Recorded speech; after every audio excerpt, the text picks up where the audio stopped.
भक्ति रूपी बीज को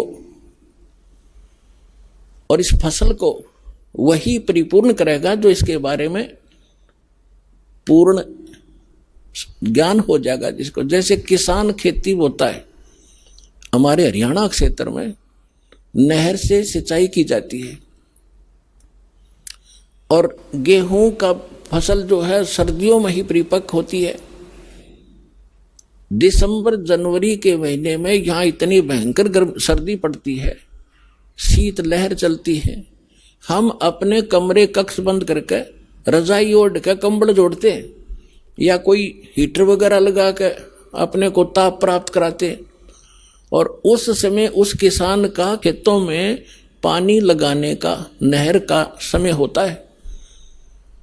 अब उस सर्दी को देखे कोई बाहर ना निकले, पड़ोस के दूसरे घर में भी जाना हो तो इन्हों सोचा सुबह जाऊंगा, अब तो बहुत ठंड है बाहर, आलस कर जाएगा।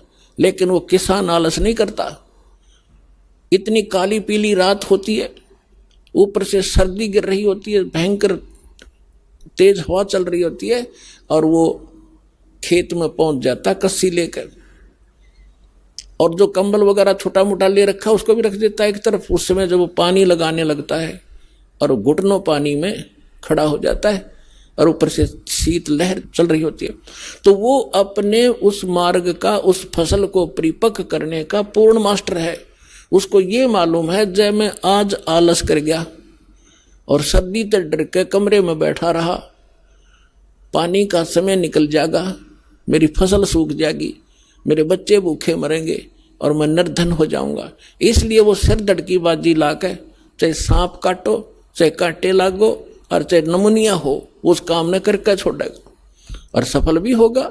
फिर खेत में काट के लाओगा भर के गाड़ी।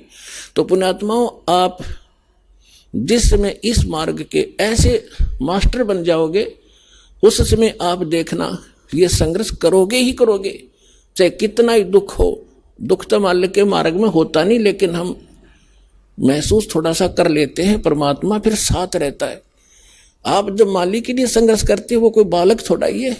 पिछले इतिहास देख लो, मीराबाई ने संघर्ष किया, उसके साथ कैसे कैर ढाए थे और मालिक ने पल पल पर मदद की उसकी। विष का प्याला प्यार दिया था तो नहीं मरी। विष का गुण है, नाश कर देता है बॉडी को, और परमात्मा ने गुण बदल दिया भक्त के कारण। तो उसके हाथ में सब पावर है। तो हम अपने भगवान को, उस समर्थ परमात्मा को पहचान